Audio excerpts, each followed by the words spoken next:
Sin embargo, estoy leyendo Summa Causai, segunda parte. Sin embargo, en varios países latinoamericanos, una parte de los movimientos indígenas ha adoptado líneas políticas del tipo socialdemócrata. Aún ciertos líderes de comunidades indígenas que practican actividades mercantiles tienen posiciones netamente neoliberales. En ningún país, lo indígena se presenta como un bloque homogéneo. Si bien todos reivindican el reconocimiento de su existencia propia, cultural y material, no todos han adoptado el mismo tipo de lectura de la realidad, ni una posición política unánime. Los pueblos autóctonos del continente no viven en un mundo aislado, son parte de la historia. Su situación contextual influye en su nivel de conciencia. Sería un grave error considerarlos como islas socioculturales dentro de las sociedades contemporáneas.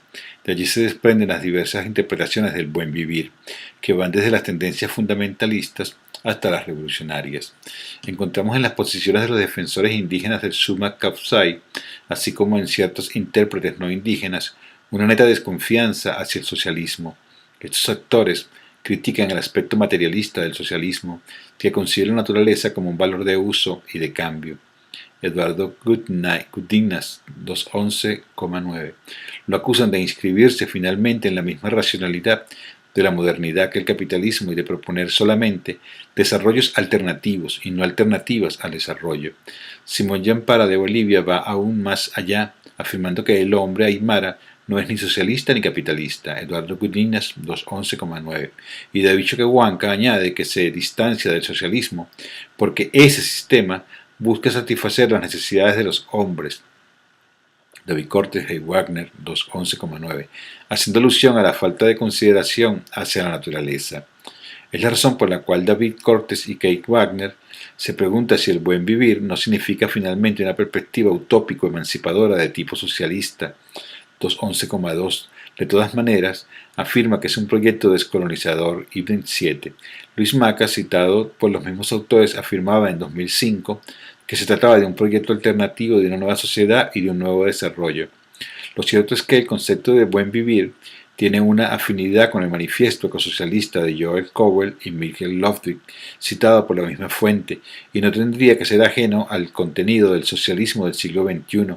Buenaventura Sousa Santos, sociólogo portugués, afirma la necesidad de un cambio civilizatorio y habla del socialismo del buen vivir. Esta expresión muy bien podría representar la versión contemporánea del concepto.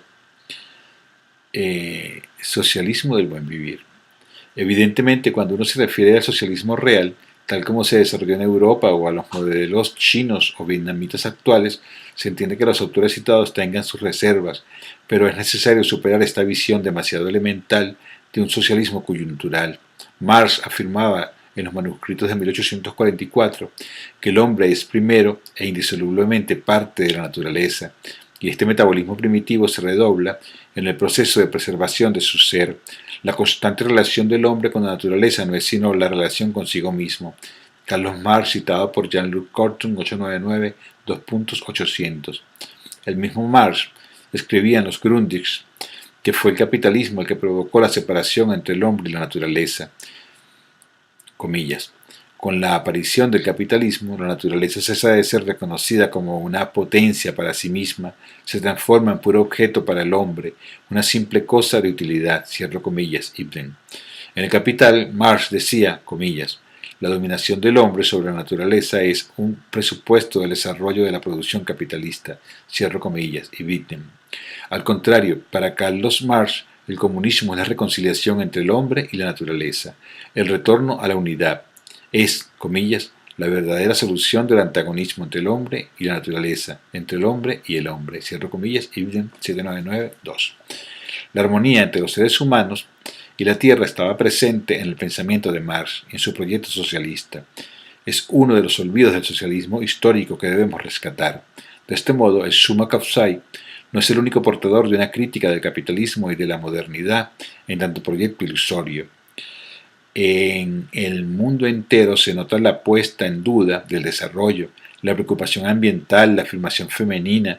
Estas corrientes tienen muchas afinidades con el pensamiento específico del buen vivir, nacido de las culturas de los pueblos indígenas de América Latina, Eduardo Gañas, en lo que permite la construcción de las convergencias tanto en el aspecto teórico como en el práctico. Es bueno señalar que no solo desde Marx, ¿no? Desde Nietzsche, desde la derecha, desde Nietzsche también hay una crítica al desarrollo, a los preceptos de la modernidad, y están también presentes en Martin Heidegger serios cuestionamientos a la técnica, a las naciones de desarrollo y a lo que hace. Inclusive llega a hablar de que en esto en que vivimos ya no es el mundo. O sea, hay críticas desde pensadores socialistas y de pensadores que no son socialistas. O sea, la crítica, si hay algo unísono, es una enorme crítica hacia la modernidad, hacia la noción de desarrollo y hacia el capitalismo. La reconstrucción teórica y los aportes prácticos. Está claro que no basta con expresar una crítica, es necesario proponer nuevas perspectivas del pensamiento y nuevas prácticas. Los conceptos de summa capsai y de summa cum magna pretenden también cumplir esta función. Sin embargo, esto conlleva algunas condiciones de las cuales hablaremos ahora. La condición de base es partir de una visión holística de la realidad para reformular el desarrollo y por eso es necesario descolonizar el saber. Eduardo Gañas 2.11.15. La cultura indígena era holística, es decir, que integraba los varios elementos de la naturaleza y afirmaba la simbiosis entre los seres humanos y la madre tierra. Los pueblos originarios procuraban organizar sus situaciones concretas de vida con sus saberes, sus técnicas y sus culturas, tanto para establecer la simbiosis con la naturaleza como para solucionar sus contradicciones. La manera de realizarlo era racional y funcional. El pensamiento simbólico, identificación del símbolo con lo real, era adaptado a estas situaciones y la visión holística se inscribía en el marco de esta cosmovisión. Sin embargo, este tipo de visión tiene también expresiones contemporáneas, comillas. Lo que nos rodea, montañas, bosques, ríos, es parte de un todo por el que tenemos vida, cierro comillas, afirma Rudolf Corpson, abro comillas.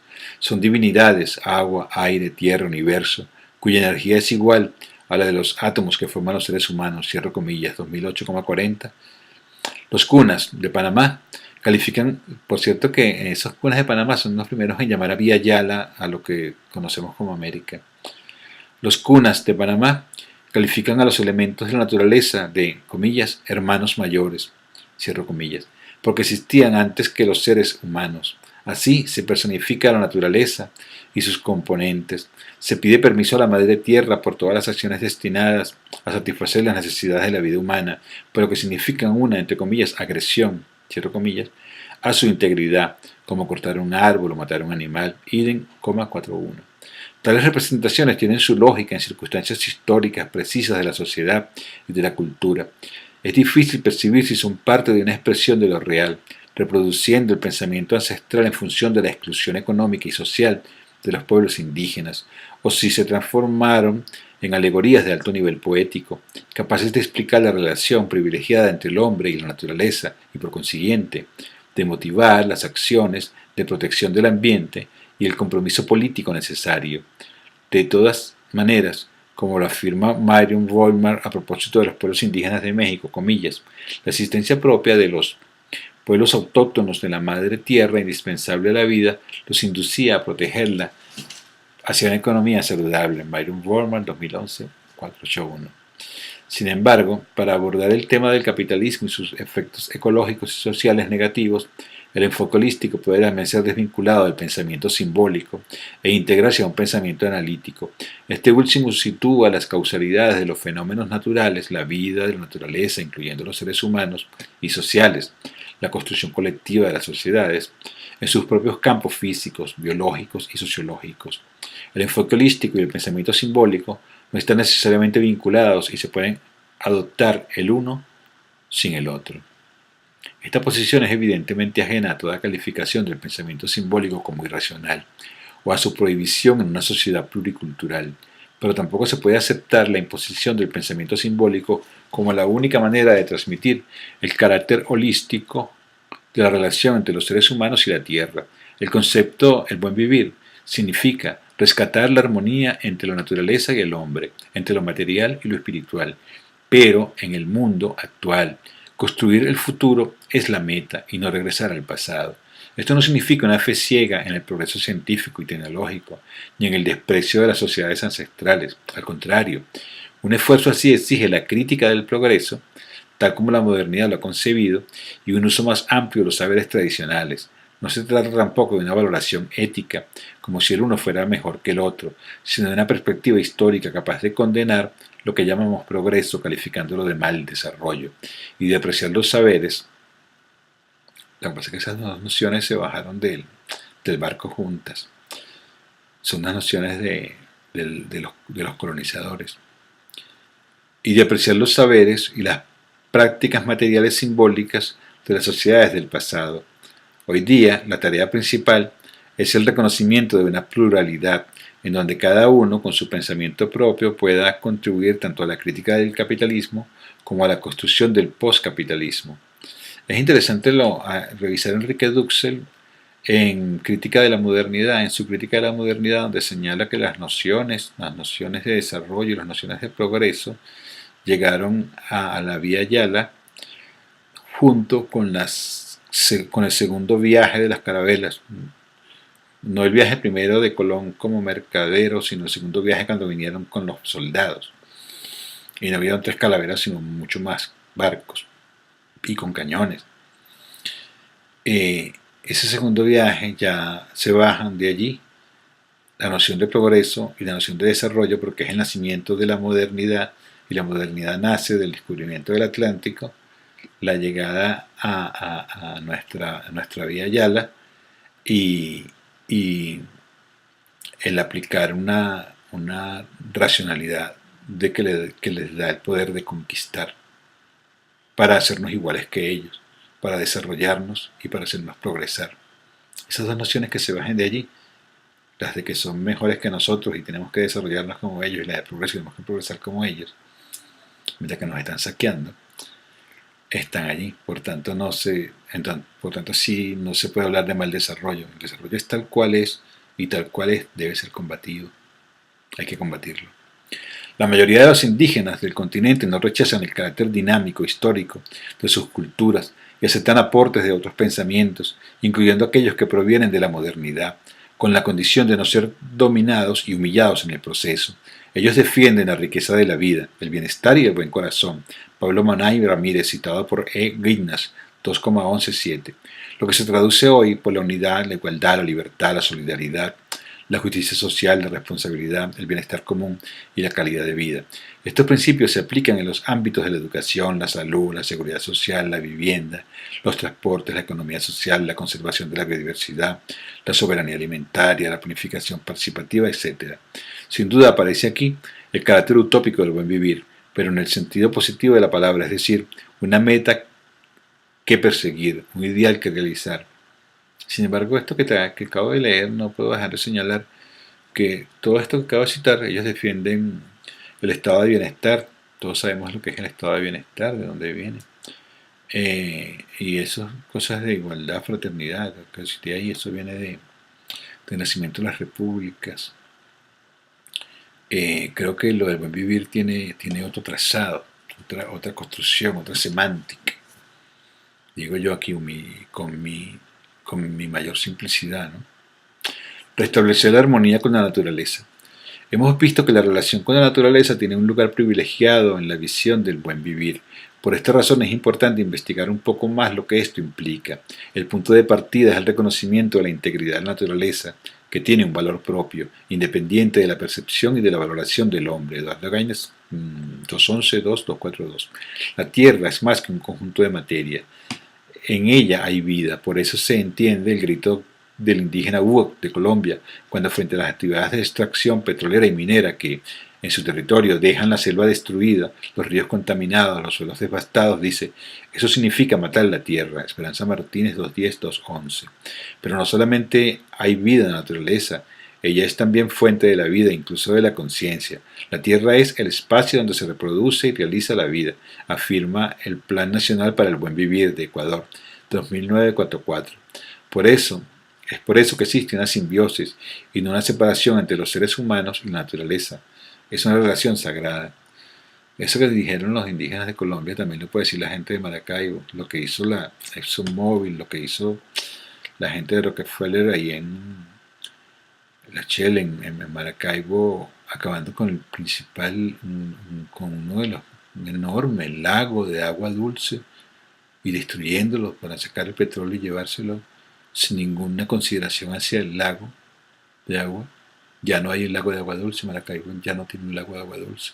El lago de Maracaibo fue destruido por esas empresas petroleras, primero inglesas, holandesas y después norteamericanas. Por eso una empresa petrolera en nuestras manos con el buen vivir es otro el trato. Por ese problema que se planteó en Ecuador. A esas empresas jamás se le hubiesen planteado los problemas que hemos planteado nosotros ahora. ¿Viste? El capitalismo dice mínima inversión, máxima ganancia. Imagínense ese criterio en Fukuyama con la energía nuclear. Imagínense ese mismo criterio en el lago de Maracaibo. Eso fue lo que usaron. Por eso el lago está muerto como está. Sigo. David Choquehuanca escribe en sus 25 postulados para entender el buen vivir que el ser humano pasa por un segundo plano frente al medio ambiente porque es parte de la naturaleza. Esta afirmación a primera vista desconcertante contiene una filosofía profunda. La naturaleza es la fuente de la vida, la madre, y el ser humano es parte pensante de esta realidad. La prioridad pertenece a la naturaleza sin la cual el ser humano no puede vivir, pero que puede destruir. Y así preocuparse de la humanidad significa, en primer lugar, defender la tierra y establecer la armonía entre la naturaleza y los seres humanos, lo que implica el respeto de todo el entorno natural. Voy a dejarlo por hoy hasta ahí. Si les interesa el tema, vamos a seguirlo conversando. Eh, eh, yo les recomiendo sobre este texto para profundizar desde otros asedios que vean La invención del tercer mundo, lo lean, ¿no? La invención del tercer mundo, y no recuerdo ahorita el nombre del autor, es un colombiano. Y también sí, Enrique Dussel, que vean la crítica hacia la modernidad. Eso que nos suma Capsai creo que nos va dando flechas de que nosotros necesitamos construir unas, si voy a utilizar esa palabra, unas narrativas, no quisiera usarla, pero no me queda de otra, construir unas narrativas muy, muy diferentes a eso de modernidad, desarrollo, progreso. De hecho, se quiere construirlo completamente, destruirlo, diría otro filósofo que estaba criticando esto. Bueno, los dejo. Denle like y suscríbanse al canal y sigamos en esta conversa juntos, en esta vieja conversa, necesaria conversa. Nelson López desde Caricuao, 2 de agosto, madrugada, después de una lluvia divina. Me vengo para acá. Tendría que cerrar esto, pero no sé cómo hago. Tendría que hacerlo, pero creo que tengo que darle aquí. Ok, ya, pero sí estoy. Bueno,